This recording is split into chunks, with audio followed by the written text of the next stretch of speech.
Gazette du Togo, une vision sur l'actualité togolaise et sur le monde. La douleur que je ressens après la publication définitive des résultats sur les élections législatives, vous dire un mot par rapport à ce que j'ai vécu dans le Haro. C'est triste. Parce que tout ce qu'on vient de raconter maintenant là, ça ne vient pas des Togolais eux-mêmes. Ça ne vient pas des populations elles-mêmes. C'est le pouvoir MPT UNIR qui l'a organisé et l'a financé. Je vous donne un exemple dans le Haro. Comment les gens ont-ils eu par devers eux les bulletins de vote? Est-ce qu'un Togolais lambda peut se retrouver un bulletin de vote qui a toutes les caractéristiques d'un bulletin déposé par la CENI au sein des bureaux de vote? Non. C'est les membres des CENI, lorsque le matériel vient de la CENI pour les circonscriptions électorales, qui distribuent les bulletins de vote à leurs militants, surtout les enseignants, aux conseils municipaux de l'UNIR dans les villages. C'est ce qui s'est passé. C'est ce qui s'est passé. Je le dis parce que c'est des expériences que nous avons vécues. En tant qu'experts en matière de gouvernance électorale, nous avons su que finalement, c'est eux qui ont distribué ces bulletins dans les villages. Deuxième élément, on en a suffisamment parlé des votes dans les bureaux de vote. Ce qui s'est passé. Il n'y a pas eu de vote. Déjà, à 9h30, on m'appelle pour dire attention, la décision qui est prise, entre 10h et 10h30, ça va commencer dans les bureaux de vote. Soyez vigilants. Mais comment nous, qui supervisons là, on est à peine une dizaine, comment on peut suivre tout ça là dans les bureaux de vote? On informe les gens dans les bureaux. Et effectivement, à partir de 9h45, mais tout le Haro est pris d'assaut. Dans les bureaux de vote, c'est pris d'assaut. Tous les bureaux de vote, à partir de 9h45, 10h, c'est partout où on vous appelle que ça ne va pas. C'est terrible. Les gens sont terrorisés. Les gens sont menacés. Je vais parler de membres de bureaux de vote. Là où nous avons des membres de bureaux de vote. Là où nous avons des délégués de bureaux de vote. Ils sont terrassés, terrorisés. Mais regardez, un membre ou bien un délégué qui est face à 5 membres, 4-5 membres du FPT Bénin, qu'est-ce qu'on peut faire? Les jeunes vous avoir envoyé dans le bureau de vote. Vous ne pouvez rien faire. Moi-même, je me suis déplacé dans un bureau de vote où on est en train de bourrer, mais si ce n'est pas attentif, on aurait chuté par les fenêtres. Je mets ça de côté. Techniquement, les fraudes sont bien organisées dans les bureaux de vote. Les bourrages, dans un canton qu'on appelle le canton d'Apapapé, le chef canton, lui, il a dit à ses populations, vous ne votez pas. Vous entrez dans le bureau de vote, on met votre doigt dans l'entrée, vous sortez. Et c'est après que les équipes chargées de remplir les bulletins de vote, de remplir les procès de vote, remplissent et baissent les bulletins prévotés dans l'urne. C'est pas des choses qui se sont passées. Au dépouillement. Mais garde aux zones où on a voté ANC et certaines parties de l'opposition. Au dépouillement, mais on enlève les bulletins votés ANC. Oui. Donc je disais tout à l'heure, mettons ça de côté, le cas des bureaux de vote. Parlons du cas des CELI. La CELI fait 2 actions principales.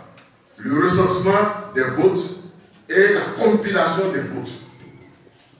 Le recensement, c'est-à-dire qu'on analyse tout ce qui vient des bureaux de vote comme vote par parti politique. Et après, on compile, on fait le calcul par candidat. Mais dans les séries de Haro, il y en a 2. Haro 1, 2, Haro 3, 4. Ça veut dire qu'il y a 4 collègues dans le Haro. Je vous assure que la veille, déjà la nuit, les gens sont arrivés au sein des séries, je vous dis dans les séries, les urnes ouvertes, c'est-à-dire les scellés cassés, et les présidents président et rapporteurs qui sont autorisés à amener les résultats au sein de la série pour enregistrement ont déjà tout ouvert. Cela veut dire que, techniquement, on dit que les urnes sont violées. Quand une urne est violée, elle est mise en quarantaine. C'est-à-dire qu'on ne tient plus compte de ces résultats. Alors que dans le Rabo, je n'ai pas vu d'urne la veille après le scrutin jusqu'au petit matin, 9h, 10h, 12h, je n'ai pas vu d'urne qui soit fermée, qui soit scellée. Toutes les urnes étaient ouvertes. Vous allez constater que j'ai envoyé des messages sur les réseaux sociaux, en particulier sur Facebook. Comment les urnes sont ouvertes? Si nous avons plus de 500 bureaux de vote dans le Rabo, 536 bureaux de vote, fois 2, parce que nous avons 2 urnes par bureau de vote. Vous avez 1000 et quelques urnes qui sont ouvertes au moment où les membres, présidents et délégués sont en train de refaire le calcul, de refaire les procès-verbaux, etc. C'est les photos que j'ai fait distribuer.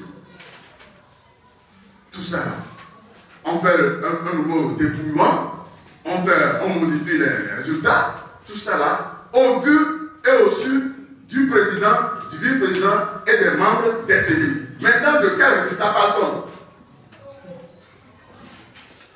De quel résultat parle-t-on? C'est de ça qu'il s'agit. À partir du moment où les urnes sont violées à la CENI, il n'y a plus de résultats.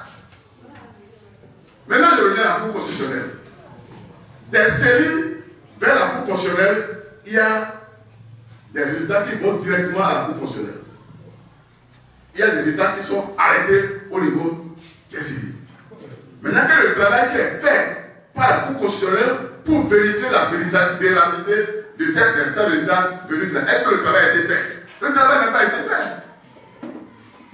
Si le travail est fait, on l'aurait constaté parce que comme ça se fait au Ghana et au Bénin côté, la Cour constitutionnelle forme des équipes auxquelles sont attribués un nombre d'urnes.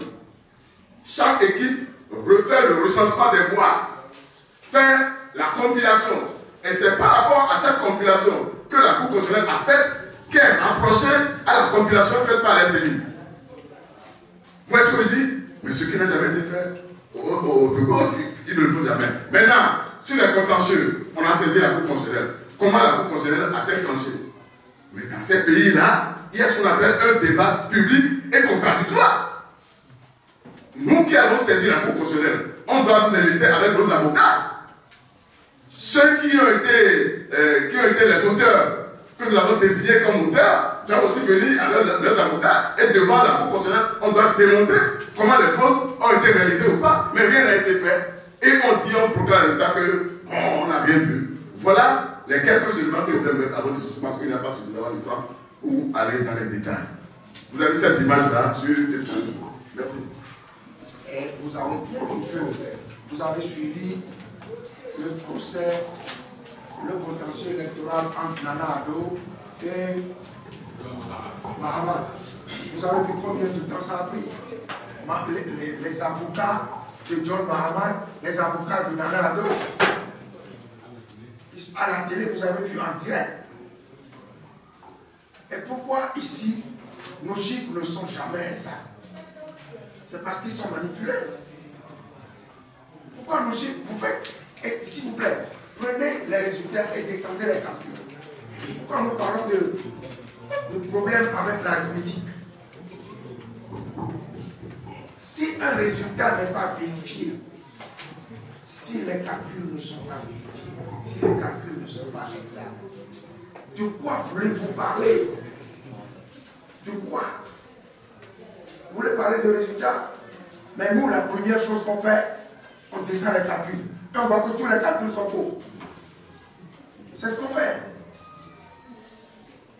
Et c'est pour ça que nous demandons souvent l'annulation du scrutin. Parce que lorsque les calculs, vous descendez les calculs ne sont pas exacts. De quoi parle-t-on? De quoi parle-t-on? Quand en 2020, nous avons descendu les calculs et nous avons dit, écoutez, ne parlez pas de ces choses parce que tout est faux. La seule solution sera la reprise des élections. Mais les gens disent, mais de quoi partir? De pourquoi? Mais si les résultats sont exacts, pourquoi les calculs sont faux? On doit accepter, après avoir été à l'école, après avoir eu le CFT, après avoir appris l'arithmétique, on doit accepter que votant 25 000, unir 28 000, des choses comme ça. Non, vous savez, ce qui se passe dans notre pays est dramatique. C'est dramatique. La Gazette du Togo, une vision sur l'actualité togolaise et sur le monde.